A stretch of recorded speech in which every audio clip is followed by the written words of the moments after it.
really remarkable when I look out upon the room and I see the multiple different generations of people who are here. We have the survivors themselves, we have children of survivors and people of that age, and we have their children and sometimes even their grandchildren as well. And that's really the kind of multi-generational congregation, Baruch Hashem, that we have. And it is also vital for the continuity of this story that needs to be perpetuated from generation to generation. In emphasizing the importance of history for the Jewish people and of never forgetting our past, Moshe Rabbeinu told the Jewish people, Zechor Yemos Olam, Binu Shenos Dor Vador. Remember the days of history. Understand all of the years that transpired from generation to generation. But then he says two phrases. Sha'al avicha v'yageitcha, ask your father and he will inform you. Zekeinecha, your elders, v'yomeru lach, and they will speak to you. It's very curious, this double language. Ask your parents and they will inform you. But when you ask your elders, they will speak to you. What is the difference between informing someone and speaking to someone? I think there are two primary differences between the two. Many times a parent feels a great sense of responsibility to educate their child. And sometimes it is that urgency of responsibility that I know that I as a parent, it is my duty to make sure that my child is educated. It is my duty to make sure that my child is productive in life and grows up to account to something, to amount to something for society, that I sometimes overlook the human connection between myself and my child in the course of fulfilling what is a very important task. And therefore, to be magid, to inform, is to instruct and to give over the information that the child will need in order to be equipped for the future. But a grandparent or someone of an older generation who is not burdened by that responsibility has the liberty to create an emotional connection, a bond between himself and the person that comes that is so much younger than him and is not necessarily his own child, but either a grandchild or the grandchild of a friend. And he can give him a story, he can provide a story for him, not just as a pedagogical lesson, but rather as a story that is given over through amirah, that is given over through speaking. I'm speaking to and with the individual, not just giving over instruction. And that's a much more valuable lesson, and it is a story that remains with the recipient in a much more tangible and valuable way. That's one difference between a parent and an elder. Another difference between a parent and an elder is that sometimes a parent, himself or herself, is still young enough to lack certain maturity, to lack certain life experiences, and to lack certain ability to relate what happened in generations past, because I myself am still young. And I relate more to my child and that child's generational experiences than I do to the history of the past. And so sometimes I only have the opportunity to relate what I have heard as well about what's happened in history. But when you speak to an elder, the elder brings with him or her a life full of experiences, a much more wise and understanding and discerning perspective of life and human history and of the human experience. And therefore that story, which unfolds, provides so much more perspective than just the provision of information. And I think it's for those two reasons. Number one, because a parent sometimes becomes overcome with the task of instruction more than the privilege of telling a story. And because sometimes a parent lacks the life experience and maturity to be able to share the full texture of what it means to have gone through history, that it is so important for us to rely on the elders, on our grandparents and their generation, to be able to relate their stories to us. And perhaps that's one more reason why we extol and emphasize the special bracha and relationship that existed between Yaakov and his grandsons Ephraim and Menashe. We don't bless our children by saying, may God bless you like Yaakov blessed his children. We say, may God bless you in the way that Yaakov blessed his grandchildren, Ephraim and Manasseh. And while there are a number of reasons given for that, why we specifically hone in on the blessings of Ephraim and Manasseh, I think one of the simplest understandings is because they received their blessing from their grandparents, not just from their parents. And to receive a blessing from a grandparent, that kind of blessing conveys a far greater depth, a far greater maturity, a far greater wisdom, and even many times a far greater love, because it's unfettered by the sometimes urgencies of parenting that we parents sometimes get overcome with. A grandparent has unconditional love. A parent's love is predicated upon making sure that my child amounts to something. And that's why we're here today. If this is true of any generation, then it is so much more true about the time when we are living here right now today in the year 2013, when we have such a great urgency of receiving this blessing and this story from the survivors of the Shoah. Because as their hair gets whiter and their ranks are thinning out more and more with each succeeding year, we are trying our best to hold on for dear life to those survivors and their stories. I have to tell you, I remember growing up, and it was very uncommon for a survivor to come into our classroom and tell their story.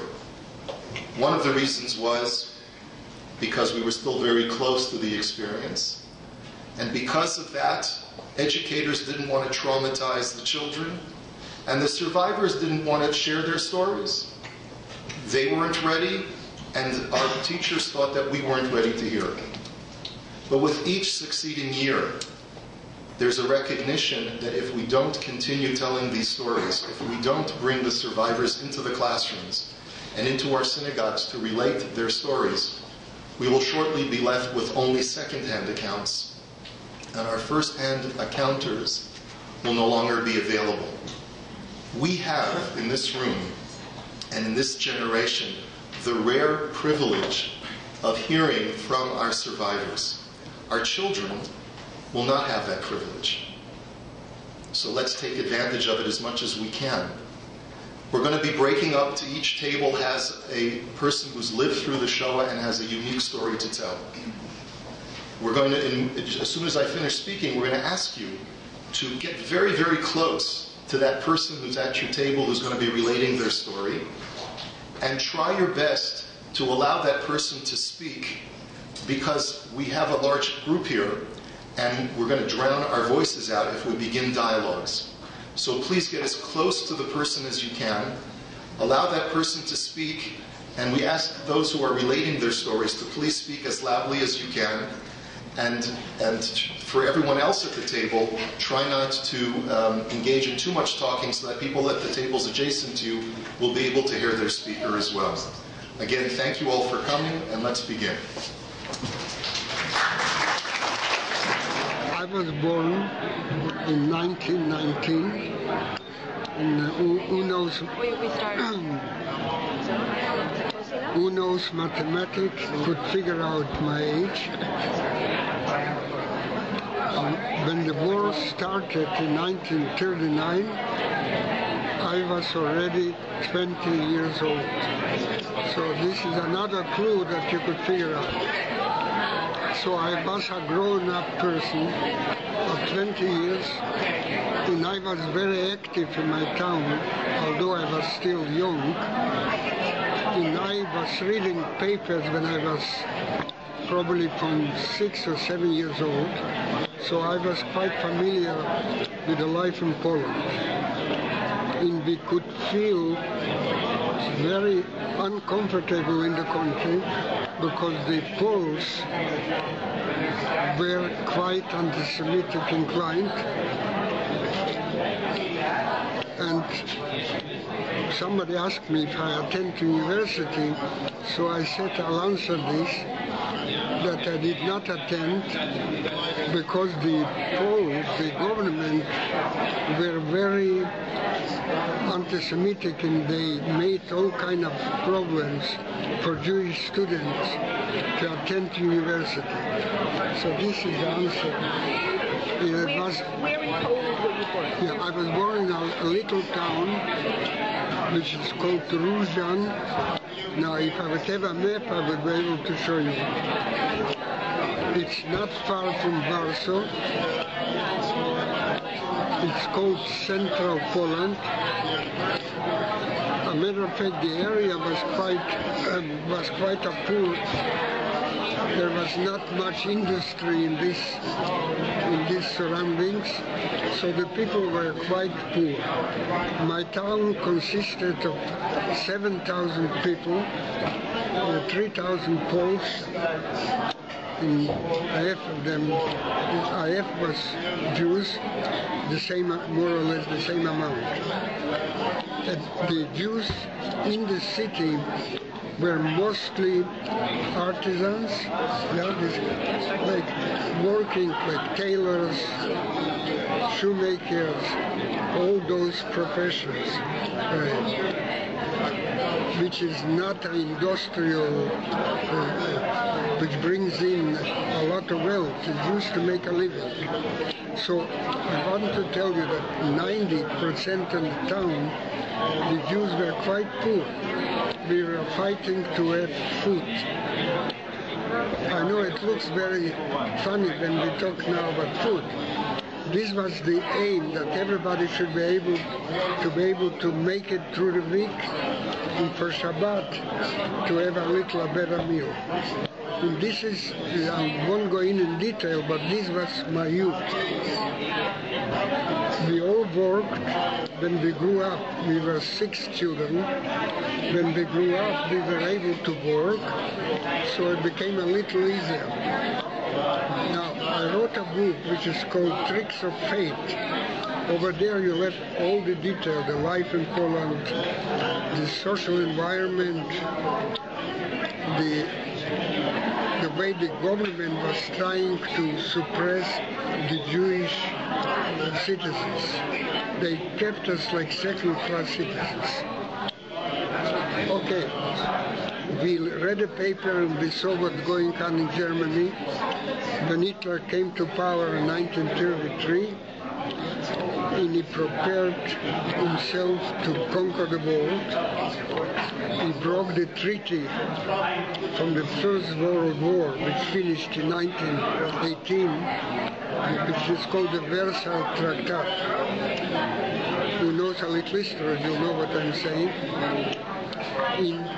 Germany was forbidden to arm herself. But Hitler broke all the treaties, and they prepared to be knew that Hitler is the enemy number 1 for the Jews.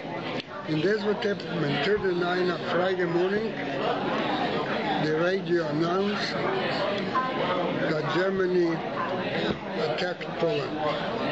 And in German it says a blitzkrieg. You know what is a blitzkrieg? Blitz. A blitzkrieg. So they were marching like very well motorized. Our town was only 43 kilometers from the Prussian border. The Prussian border is north of Poland. The west side was also the Germany, but Prussia was part of Germany, so we were close to the border. Friday morning when the war started, the people, the Jews, the Goyim didn't have a problem. They lent, they sit on the ground, but the Jews knew that they have nothing, that they will have to run away. So everybody asked the other guy, where are you going? Anyways, the people said we have to run to the east, which means Russia. Now to the Russian border was maybe 600 kilometers. So people didn't have cars. In our town was one car. So how could you? So people run away Friday. Now we have our oldest sister was living in the next city, which is on the way to Warsaw. In other words, it's not to the east, it's to the northwest. Now she was pregnant, she was expecting the first baby, so my mother and everybody said, how could we leave my sister? And her husband was mobilized in the Polish army, so she was alone. So we left to Pultusk. This is the city. Look at, I'll have to make it short because you could ask me 100 questions right there. We hired a peasant. We came with our horse. We put up our things in the 35 kilometers to Pultusk. We arrived there. We left on Shabbos morning because the old city, the rabbi, ran to the east, and we went to the west. Now, I don't know where to start further because those people who ran to the west, to the east, which was the logic, to run to the Russian side, after they came to the next little town, which was a smaller town than ours, and when the Germans arrived, they gathered all the Jews in the synagogue and they put them on fire. We were running to Pultusk, so the German came in a week after we came to Pultusk. I'm delighted to be a participant in the shul here, in this round table storytelling.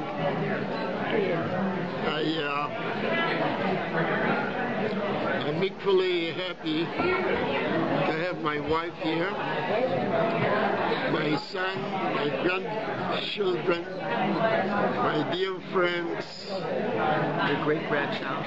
My great-grandchild, and I also have an opportunity to wish the Eisens a happy anniversary. Wish them many more simchas. So coming back to my story, I guess you all know my name, Howard Kleinberg, and my life starts in a small town in Poland called Wierzbnik. You can hardly spell it even. It's a small place, but Poland was saturated of small places because of the economy that was geared to agricultural. So if you wanted to live, you had to settle down near farms, and that gave you an opportunity to live. So I was born in that area, and I come from a family of 10 children.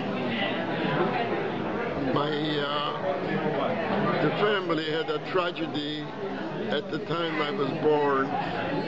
My oldest brother, who was an avid soccer player, passed away playing soccer on the field.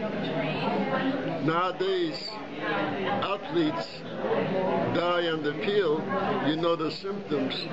Those years you didn't know. All I was told when I was growing up a little bit, that he died because he got kicked in the heart. Best explanation that I got. In 1928, I was an infant then. We had an uncle in the United States who was adamant to bring over the family to the United States. He couldn't accomplish this to bring us to the States. So he came over to Toronto. He had some friends, and he was able to obtain passports, visas, and travel tickets for the family to come to Toronto. He bought a house, he put money in the bank, he prepared everything so we won't be depending on the government handout.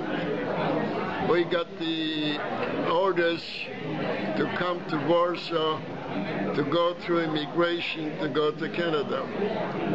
At the time of arrival in Warsaw, there was a large epidemic in Europe of tuberculosis. The tragedy of the selection, who's well, who is not, is that the commission, the health commission, established anyone that's stout, overweight, is well. Anyone that's skinny is a suspect of tuberculosis carrier. My father was a skinny individual. He was rejected. They passed the mother and the 10 children, rejecting the father, saying that he has to recoup, and in a few months he would come along. They gave my mother this choice. She didn't want to leave him, so she selected the 4 oldest children, 2 boys and 2 girls, and she sent them forward to Canada, holding back the family, the youngest one, 5. I was the baby, and this fatal decision turned out to be that I'm the only left from the family. We come back to where we started out. We had to settle down, and life, as it turned out to be, was very difficult. Living in Poland was a difficult upbringing. Poverty was great. Anti-Semitism was on the daily chore, and being 5 years old by then, I was destined to go to school. School started at 5, it was compulsory. My mother dressed me up my finest, and I'm going to school. I come to the school, I find the classes are such that there is religious indoctrination. The Christian children had a priest who was conducting their religious lessons. The Jewish children had a woman who would tell Bible stories, something like Sunday school. Well, what took place was,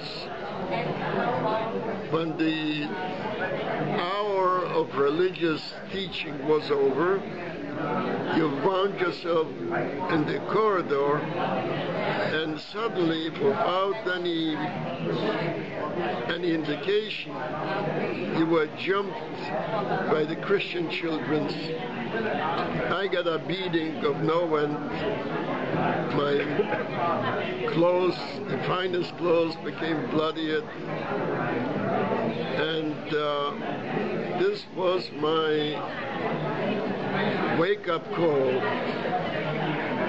It perhaps was so helpful down the road to stay out of places that you don't have to. You knew right away that you are different, you are a Jew. You were born in that country, but nobody wanted you. You were just useless to be in Poland because you were not welcome. So growing up was a very difficult time. As the years were going by, something happened in the city that had a very profound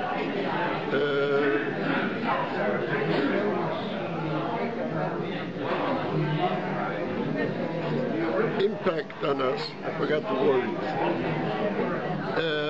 A delegation of German industrialists arrived, and they offered the help to the Polish government to modernize the steel industry. Can you imagine 1934?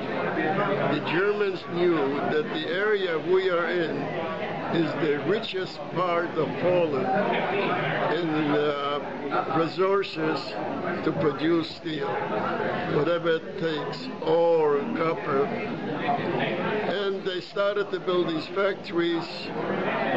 The factories never worked till the war broke out. So, going back to the time that they started this, life became even more unbearable because the news was filtering through from Germany about the atrocities committed against the Jews. Some Poles who were eager to display their dislike of the Jew, it became a very difficult time for us because there were gangs who were standing in the front of stores, not allowing Gentiles to go in because our Jews got the store. It was the violence became more frequent, and this is how the atmosphere was till 1939. The war breaks out. Before you know it, the Germans are marching in, and our life has changed upside down. We found, not being accustomed to regulations specifically for Jews, we found these orders coming on every day in a different fashion, a different form. You had to wear an armband. You couldn't walk on the street that the German walks. You saw a German, you had to bow. All these things that makes life miserable. In order to deal with the Jewish problem, the Germans brought back to life the elderly Jews who were running the Jewish affairs before the war. They became the instrument where the Germans, rather than deal with a Jew individually, they gave them the orders what to do related to the community, and the issue became labor provided for the factories. As I mentioned before, the factories never worked, but once the war broke out, the same engineers changed their uniforms into SS, and they started to work, and the factories require labor. Where do you get the most suitable labor without pay than Jews? So the Jewish Committee established some, you can describe it a auxiliary force, Jewish auxiliary force, whose function was knowing where each household has young people, because anyone that was 45 was not suited to work.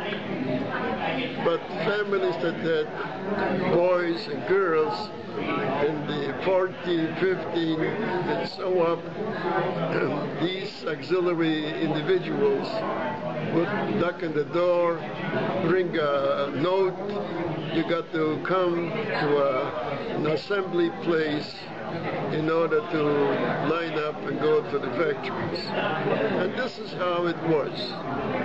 So you started to work in the factories, and at first, the first in 1940, I would say, till almost the end of 1940, you were getting paid.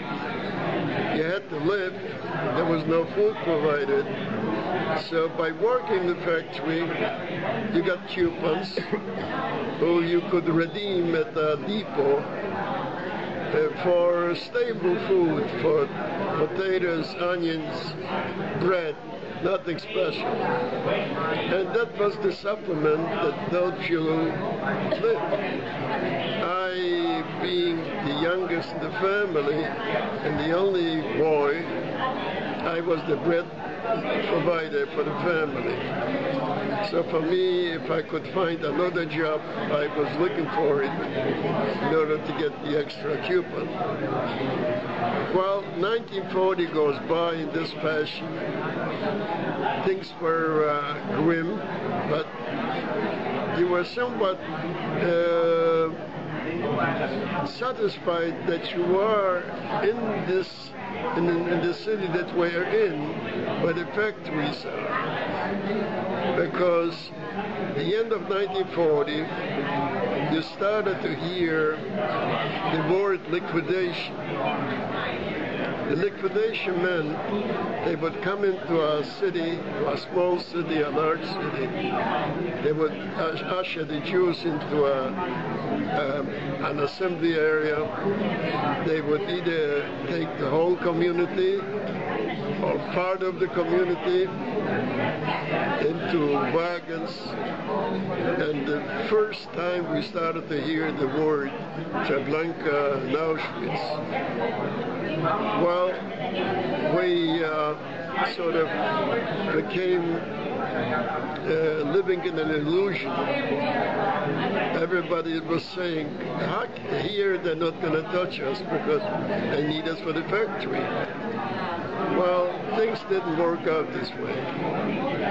1941 ushers in, and almost the beginning of 1941, they cleaned out the outside areas, and everybody had to move into a ghetto.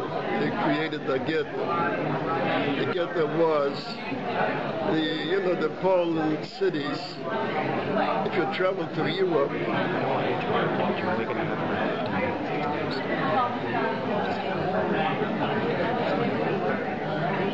I was told to make it quick. Well, it's difficult to tell your life story in 2 minutes, but we'll carry on as far as we go. So life became very, very unbearable. Can you imagine the homes were small. Each home had a family of 2 or 3 children. Those families had to admit another 2 or 3 families of the equal amount of children. So you can imagine a small house containing so many adults, so many children, with noise, cries, and pleas for food. It was totally unbearable. So living in this illusion that we had, that we're not going to be touched, that illusion became nil, evaporated. October 27, 1942, a final famous day. The weather was nice. You were waking up about 3 o'clock in the morning of bullhorns calling you to get out from the house, leave everything, and assemble in the square.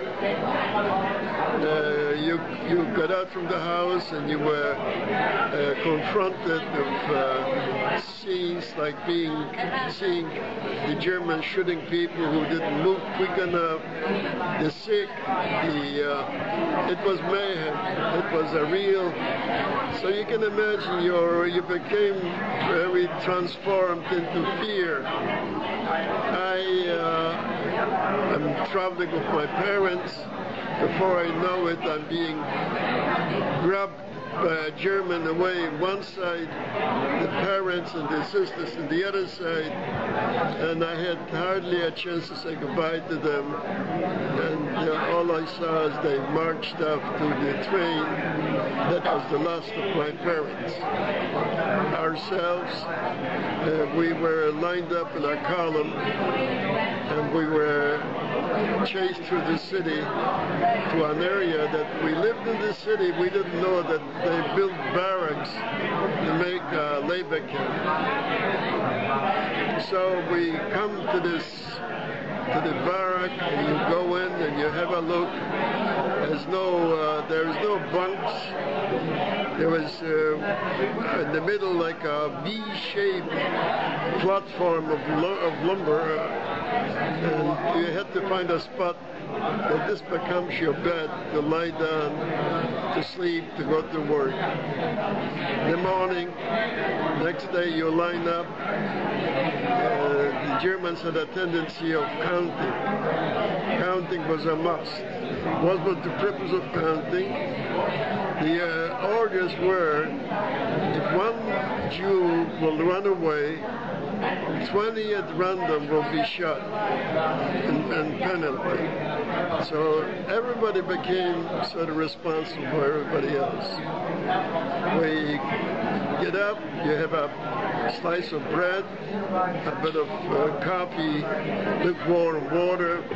This was your food for the day, from morning to night. So you go to work, you come back at 6, and you were given a bowl of soup.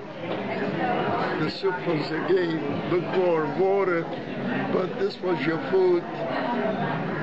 You take this, you retire to the barrack, you lay down, and next day the same process. Well, what took place was November came around. With November came the winter, a very severe winter. So you were in a jersey or in a shirt. That's all you had on your back when you were thrown out. And suddenly you find yourself freezing to death because you had no clothes. So in order to protect yourself, you had to improvise. You had to find mostly the suitable item was a cement bag. Cement bags, even today, when you look at them, they have 4 layers of insulation. So you put it on your body, a piece of rope tie up. This was your clothes. And this you worked, you slept, no sanitary conditions. Because of no sanitary conditions, typhus breaks out. This was the middle of December, 1942. We had a camp commander who created even more fear and panic for you. His hobby was watching people who are wobbly and would shoot them, knowing that the typhus is there. He had 2 dogs. He would put into the barrack. If you couldn't run out quick enough on the other side, he would follow with a machine gun and shoot you. The end of December comes around, and I get sick with the typhus. It's already January, the beginning of January 1943. It's the middle of the week. We are going to sleep, but we are being waked up because the commander is coming for inspection. This is a blistering snowstorm outside, middle of the night. You can imagine the trauma. It's hard to imagine. People who are running out, lining up in the snow and the storm to make themselves, to portray themselves that they are well. For me, I couldn't walk. I was delirious. I had the height of the typhus. So I crawled. I crawled outside. I come to the column. I begged someone to help me up. Nobody wanted me close because I was a carrier. So I was kicked and pushed and crawling. I wound up at the end of the column. I'm lying in the snow.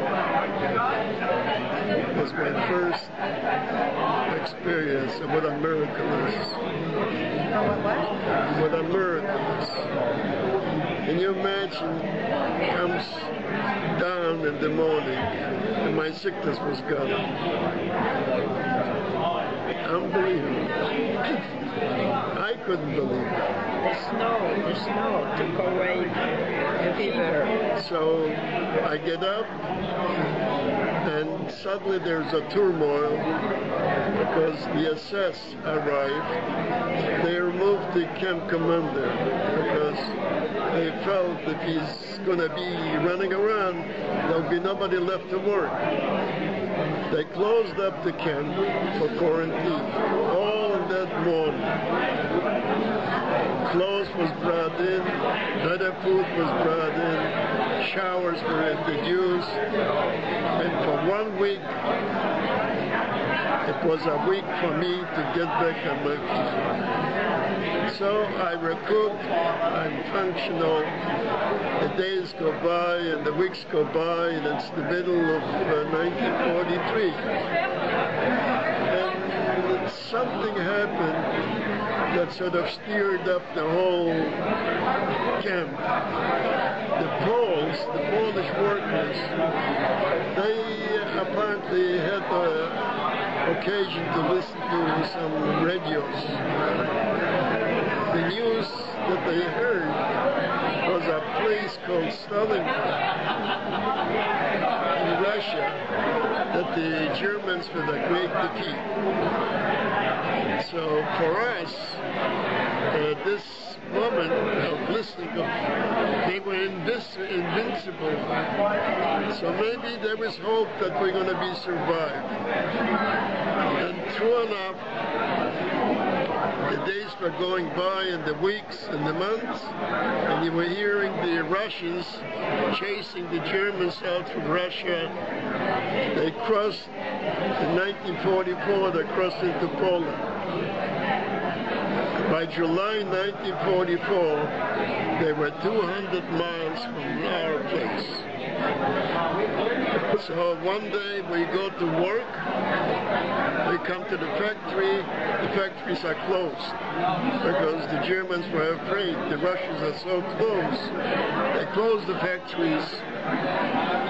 We go back, we have no idea what's going to happen to us, but suddenly this, you lived always in fear. Suddenly you say to yourself, as everybody was talking between ourselves, where are they going to take us? They're not going to leave us, so they'll take us to Auschwitz and finish us up. Can you imagine the thinking? That's exactly what happened. They didn't leave us. They marched us down to the train, and my grandson, Aryeh, found out that the night that we arrived in Auschwitz was Tisha B'Av. Can you imagine? So anyway, we are in the train, we are in those individuals that were close to the small windows would look out and they would report in what they see. And what do they see? They see chimneys belching out fire. We felt an awful smell of flesh. So can you imagine standing in the wagon and knowing that this is the end of your life? There's no other... but true enough, the train comes to a stop, a platform, the doors open up, the we experienced the Germans are trying to get us out as quickly as they can from the wagons. And so we see right away a turmoil again. You know, standing so long in the wagon, some people were wobbling. 2 days to stand. So the Germans noticed anyone that's wobbly, they took away to the side. And for us, we were told we were going to the shower. So you knew from the news that the shower is, you can't go any further.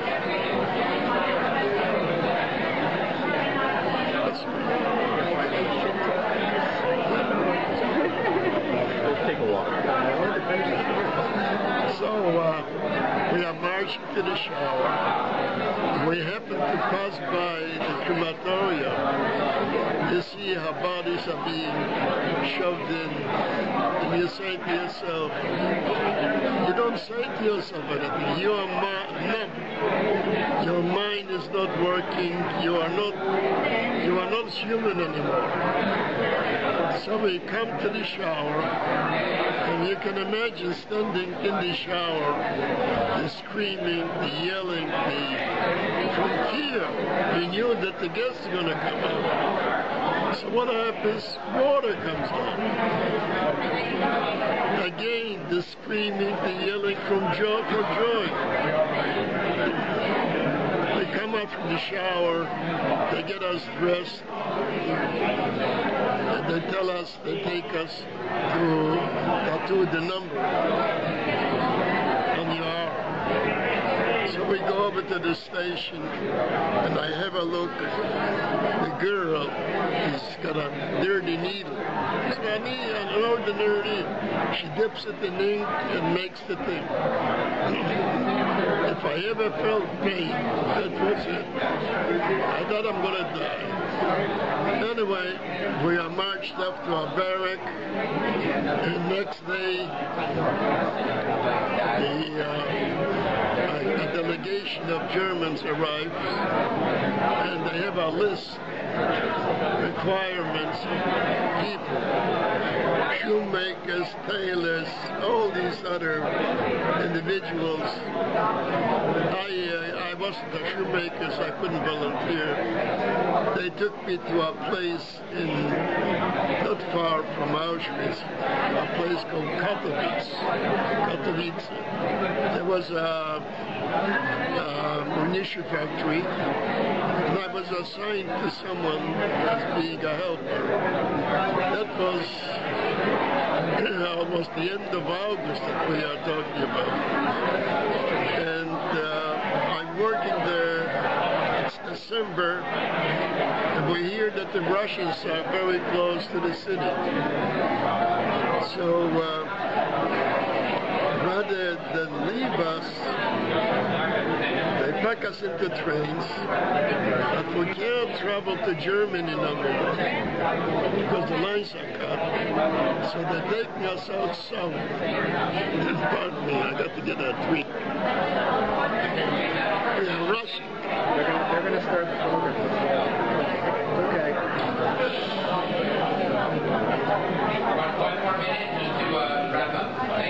Okay, I'll just finish that. And from Czechoslovakia, we go into Austria, and I wound up in Vienna. Can you imagine being a visitor in Vienna, no cost, no nothing. We stood there for a number of hours, and then they drove us up to the Alps, and I embarked on a new camp called Mauthausen. So at that point we stopped. Mauthausen wasn't a labor camp. We didn't work because we were waiting for transit to be shipped over to other places. The only thing that they did is try to keep us clean. So came in the morning, we had to undress, leave the clothes on the floor, run out in the snow to a shower, take a shower, the barrack, find your clothes dipped in water. And you can imagine the mayhem. The small guy grabbed the big pens. It was unbelievable. And you have to remember, this is the Alps, no heat in the barrack, and you survive. You say, many years later, I said to myself, how did I ever survive something like this? Now, you go out to the house, you need a jacket and a coat, and anyway. Mud housing. We still have another memorial today. Mud housing, they send us to a place called Hanover. And in Hanover we were from about February till the end of March. April, the British occupying Hanover. So instead of leaving us, they marched us through fields into a place called Bergen-Belsen. Bergen-Belsen was a dead camp. There was no work, there was no food, there was nothing. They dumped you in. As long as you were on your feet, you were alive. If you couldn't stand more on your feet, you wound up a corpse, as there were so many corpses all over the field. By some miracle, I was on my feet. They gave me a blanket. They made me move bodies to a pit. This is what I did for 2 weeks. April 15, 1945, the British liberated me. Finally, we are liberated. But for me, liberating was like a relief. I knew that I overcame the victor. So I couldn't stand on my feet no more. I was collapsing. I laid down. Laying down on the ground wasn't easy and sure. I had to find a spot between corpses. So I'm laying on the ground, waiting for my maker. I don't know how long it took. It took a few hours or half a day. I hear suddenly voices over me. I hear a woman, and I hear a young girl who says she's still alive. And the young girl tells the other people, maybe we should take and save him. They start arguing with her, saying he's dead. What are you going to do with him? But obviously the young girl had more courage, determination to do something right. What took place next, I have no idea. All I know is I wound up in a room. I was given a bunk. The young girl gave me the bunk. Took him into that bunk. Go ahead. I gave him my lower bunk and I slept in my head.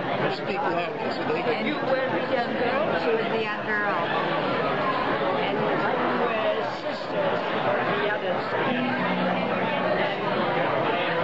I tried to feed them with everything. They were strong down, bring down the food, hydrated them very soon. And then, make a story short for 3 weeks. Every day we went out to get food.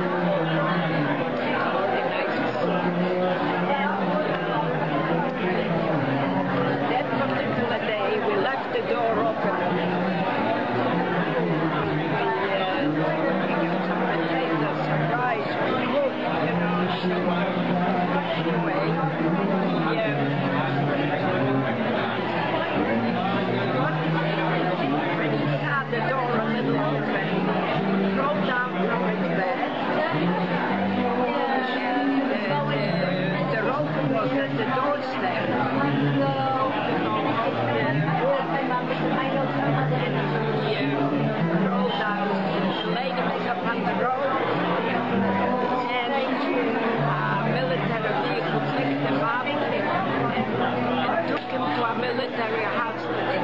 When we came back, we didn't know what happened to him. Didn't even know he had no paper on the right. And then we went away from there. We thought, you know, I felt bad that I didn't know what happened. So now we got this. I come out from the hospital and I tried to find the girl to save my life. I couldn't. She was back. So my life is full of stories, really. So I found myself being selected by the Canadian government to come to Canada. I was lucky to be part of 10 Jews who agenda. That's because you had family here, or what random? That you had your brothers here. Others didn't make a difference. It was just The random. government allowed the first 10 Jews to come to Canada. I was lucky to be one of the 10. So I come to Halifax, we travel to Toronto, we stop up in Montreal. All the city was out to see how a survivor looks like. My picture, I leaned up from the car, a picture was snapped.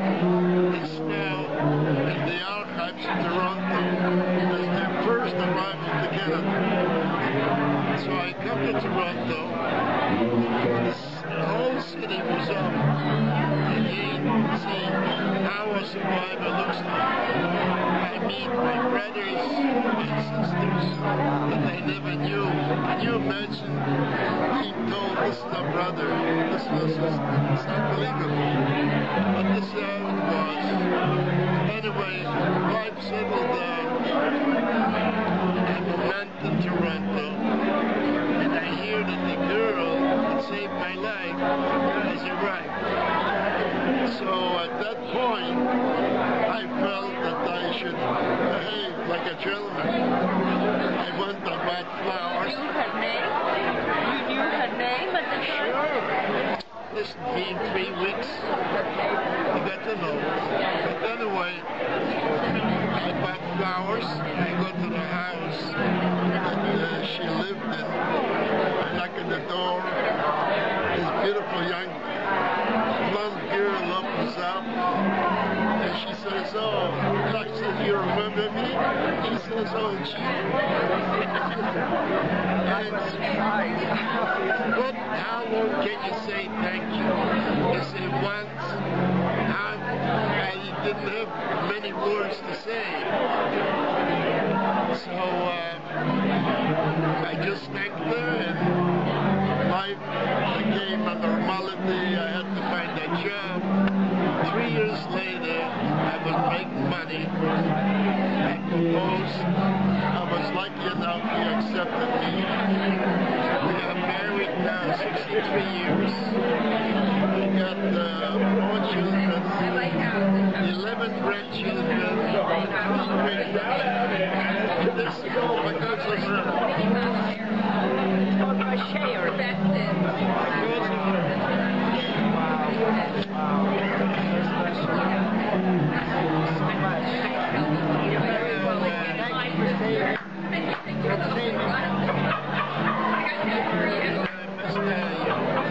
I have a question for you.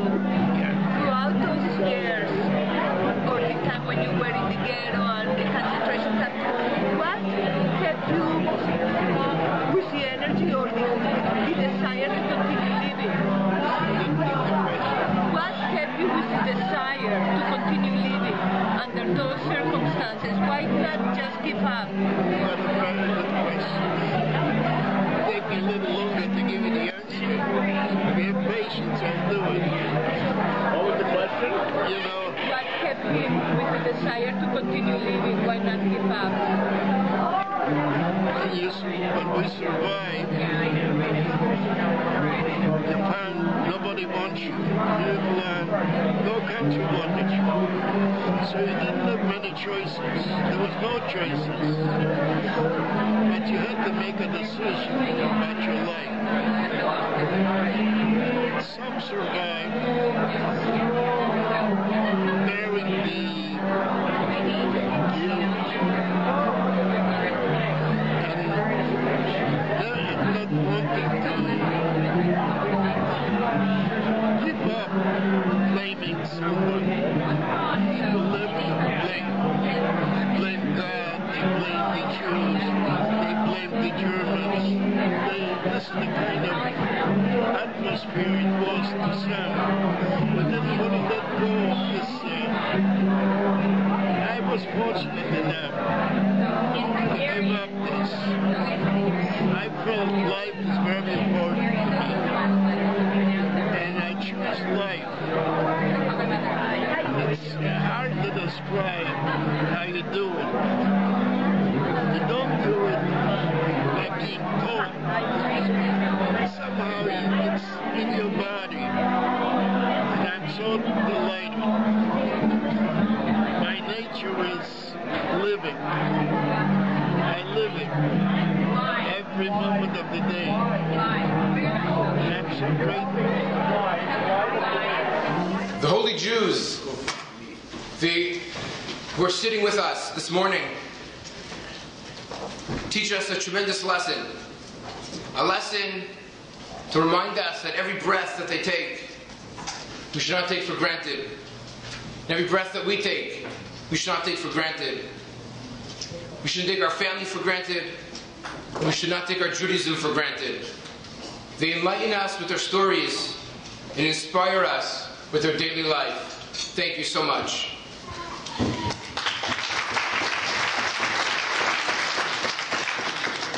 Rabbi Kropkin quoted a pasuk, a verse, a little bit earlier. And in fact, the first chief rabbi of Palestine, Rav Kook, was once asked, what is the word for memory in Hebrew? And Rav Kook thought about it for a moment, and he said, you know the word for memory in Hebrew is the word zachor. And the word zachor is the only true word for translating the word history. The word history is his story. The word zachor, that is our story. The word zachor is actually found 169 times in the Bible. And what is the powerful message of the word zachor? I believe the word zachor is an affirmation of life. And there are in fact two obligations that we have that revolve around the word zachor. One, which is of course zachor Yom HaShabbat L'Kadsho, to remember the Shabbat for its sanctity, and zachor et asher asa lacha Amalek. Remember what Amalek, the evil wicked tribe, tried to do to us in the desert. Two different times we have a mitzvah, an obligation, a command to zachor. And the rabbis tell us, how is it possible to fulfill both of these zachors? How are we able to fulfill both of these commandments? The rabbis tell us it's as if we have 2 cups of wine. 2 cups. One cup is of this magnificent wine which is filled with body, taste, and splendor. And the other cup of wine isn't wine. It's a cup of vinegar. It's sour. And on one we recite the blessing to sanctify the Shabbat, and the other cup of vinegar, we mention that we have an obligation to destroy those people who are Amalek. These 2 cups, I think, are very significant. One cup, we have to remind ourselves of the evil that exists in this world, that we cannot remain silent. We have to declare that yes, evil can sometimes lurk in the hearts of humankind. And we have to know how to respond, and we must not forget what happened in the past to ensure that will no longer happen again in the future. But that is not sufficient. It is not enough. we have another commandment.